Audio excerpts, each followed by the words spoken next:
Welcome to Breville Food Thinkers. I'm Anne Reardon from the YouTube channel How to Cook That, and today I'm going to show you how to make this beautiful Christmas gingerbread house, and there's also two more videos for you, one on how to make this enchanted gingerbread house and this Dragon's Den one, and I'll link to both of those videos at the end of this one and in the description below.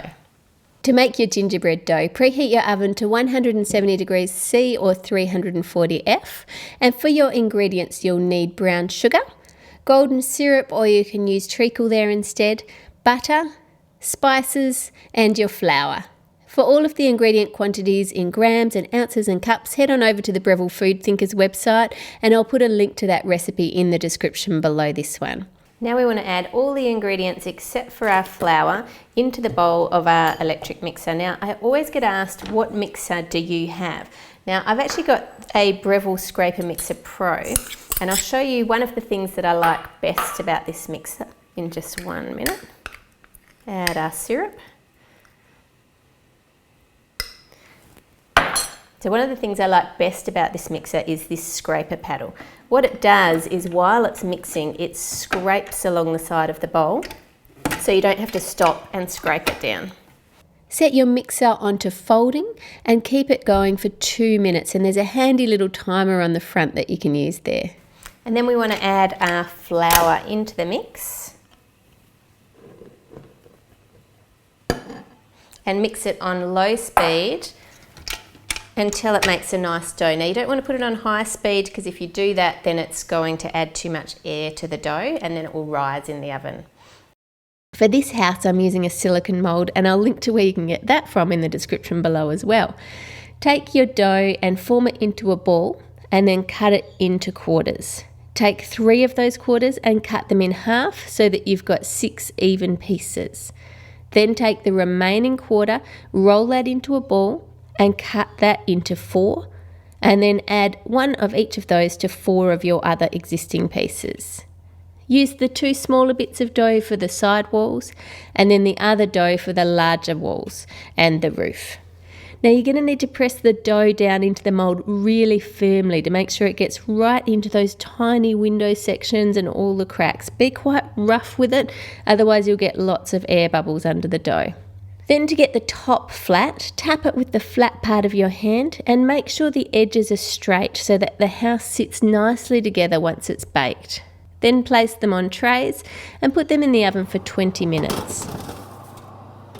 Halfway through baking, make sure you swap the trays from top to bottom so that they don't overcook.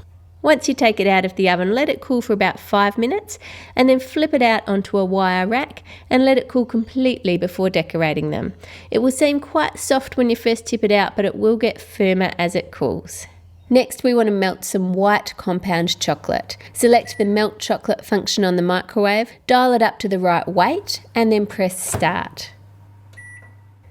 Tip some chocolate into the mould and then spread it out, making sure you get into those fine window lines, and then tap it on the bench to try and get rid of as many air bubbles as we can.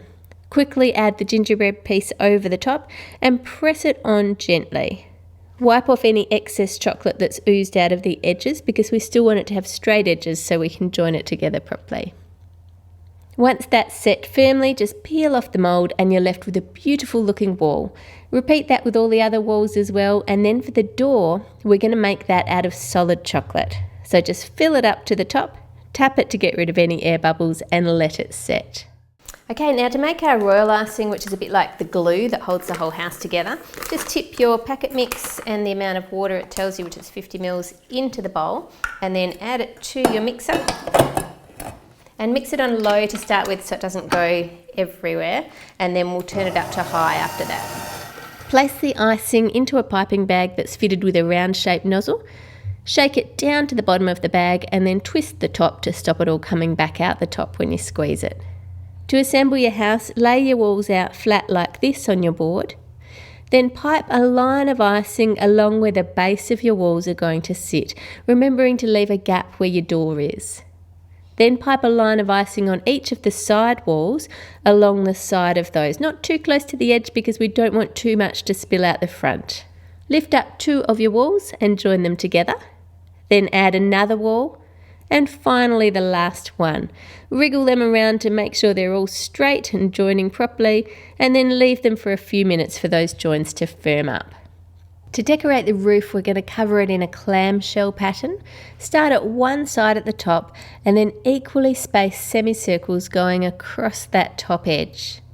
Then starting from the edge of the next row, pipe to the bottom of the previous semicircle, loop down and then back up to the bottom of the next one, down and up, and continue that all the way across. Repeat rows like that until you get to the bottom. Now before it has a chance to dry, place it into a container and pour hundreds and thousands all over it, and then tip it upside down to shake off the excess.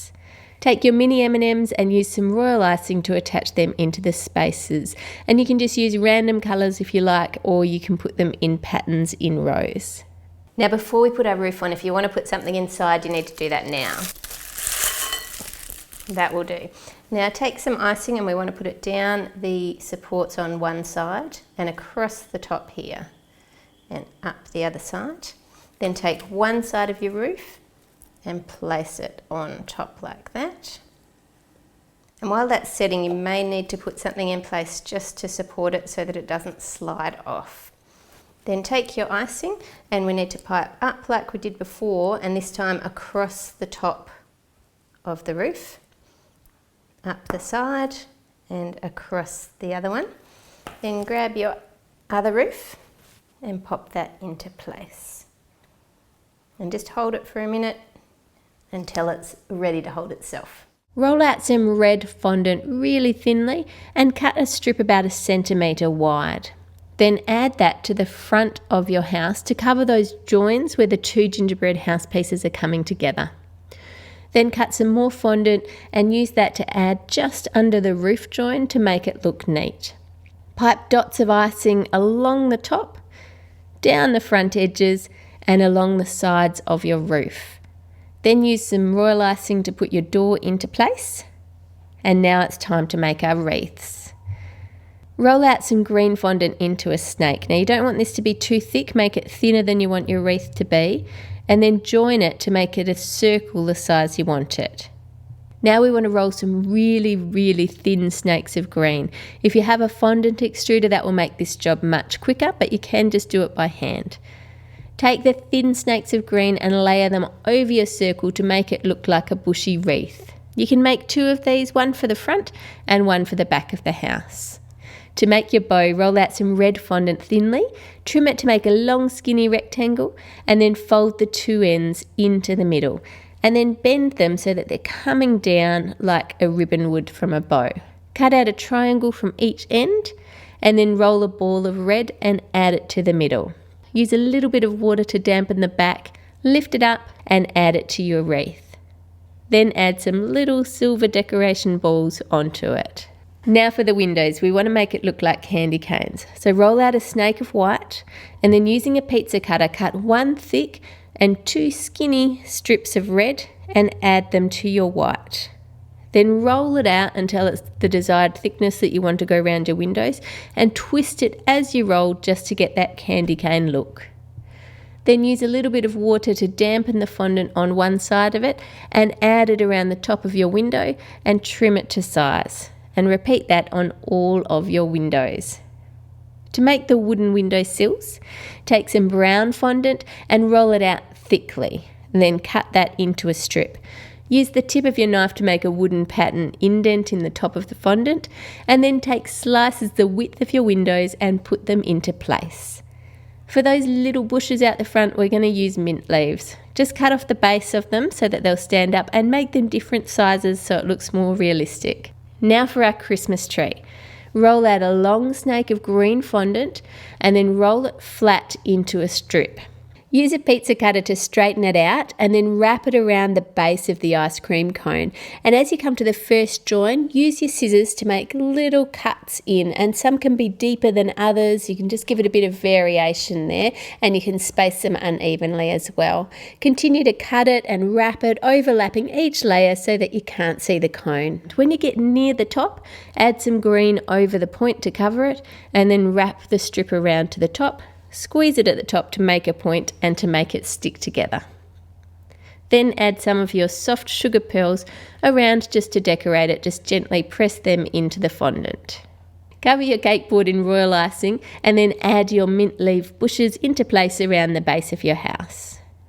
Then sprinkle the whole thing with icing sugar to make it look like snow. I like to use a tea infuser for this because it's just the right size and it lets you shake a thin layer over it without getting it everywhere. Take some red and green Smarties in a bag, crush them up using your rolling pin, just hit them well. Define an area where you want your path to be and sprinkle on the broken Smarties. Add your tree into place and put a little bit of icing for snow on the top of that one too.